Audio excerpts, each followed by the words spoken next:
Tadi tuh waktu dikatakan representasi Tuhan, Bang Dame kan di awal cerita bisa guru, bisa orang tua, suami, istri, anak gitu ya. Saya tuh kayak peng gitu. Oh, anak juga ya gitu maksudnya. Jadi peristiwa yang kemarin tuh kayak terulang kembali. Saya dikasih tuh iya, memang lewat dia gitu. Jadi ini memang dari kejadian remeh-temeh sih, sehari-hari banget gitu. Misalnya ini kan waktu sekolah udah mulai anak-anak masuk sekolah, dan anak saya posisinya udah besar, SMP SMA, yang menurut logika umum atau milestone yang umum itu harusnya mah berangkat sendiri gitu kan. Terus saya sama suami tuh diskusi panjang tadi pagi, jadi ngambil jemputan apa gua anter ya, kayak gitu-gitu. Terus harusnya tuh banyak sekali berhamburan tadi pagi gitu kan. Terus akhirnya kita sampai di obrolan, tapi ada nih part diriku yang memang maunya nganter gitu kan.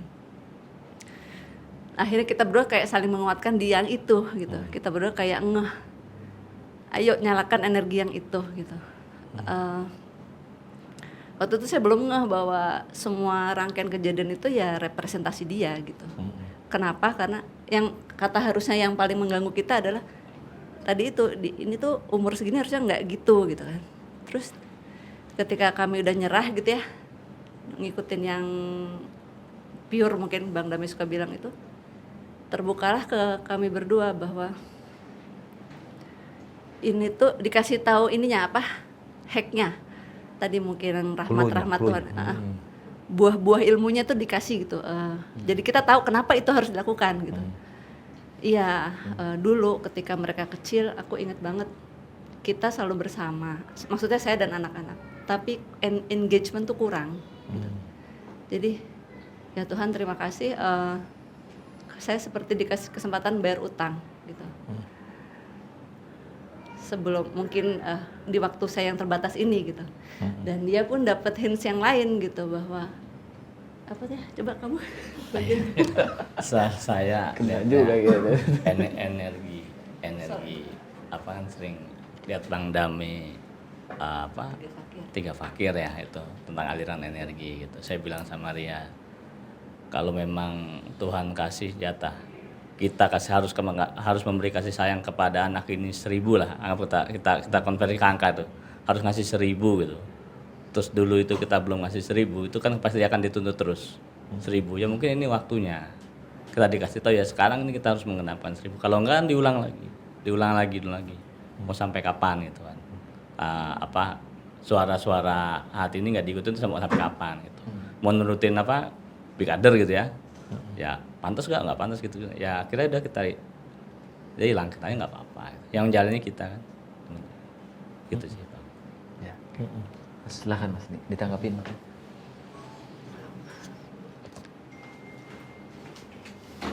Aduh, gue bisa nangis nih,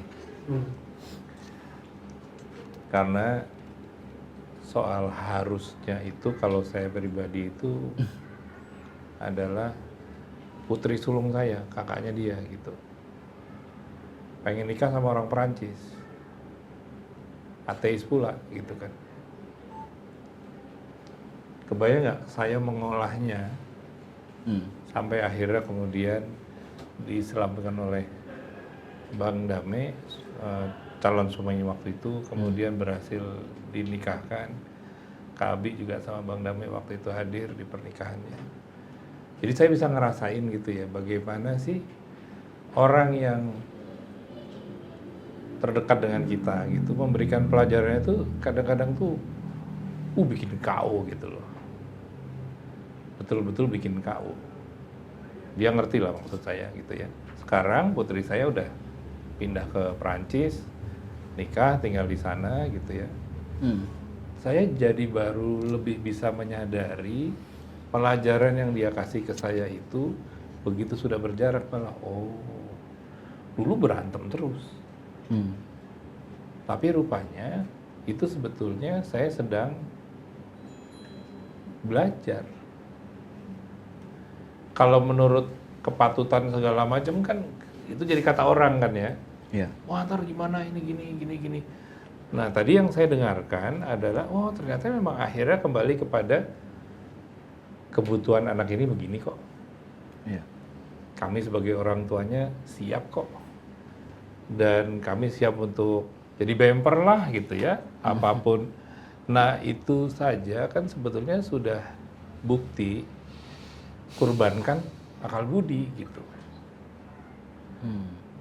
Kita masing-masing, saya yakin dalam ceritanya sendiri-sendiri ada kejadian-kejadian di mana memang kita mengorbankan itu untuk bisa mendapatkan buah ilmunya, pohon palmanya tadi seperti Rumi bilang gitu ya. Jadi terima kasih banyak berbaginya tadi itu buat saya itu langsung kena banget gitu ya, karena saya langsung ingat pengalaman pribadi saya. Alhamdulillah. Iya. Dan berantem dengan anak paling gak enak banget ya. Nggak enak. Paling gak enak banget. Ya. Nggak enaknya apa? Karena biasanya yang benar yang anak. Oh gitu ya. Gimana tuh? Gimana tuh? Yang bener anak. Iya. Karena apa? Mereka itu hidup di masa depan loh. Kita ini bawaan masa lalu sebetulnya. Jadi seringkali apa yang kita pikirin ini udah nggak relevan gitu. Wah ini kan kamu mestinya gini. Ya itu kan elu, kan kasarnya gitu ya. Jadi yang paling nggak enak itu Kak, kalau dalam pengalaman saya, biasanya yang benar tuh yang anak gitu. Oh, oke. Kan Khalil Gibran kan juga bilang ya, anakmu itu adalah anak panah, kamu busurnya, ya tugasmu untuk Melepaskan. panahnya kemana ya urusan panahnya lah. Tugas kita cuma begini doang. Dan itu tidak mudah menyadari bahwa realitanya most of the time anak tuh tahu kebutuhannya apa.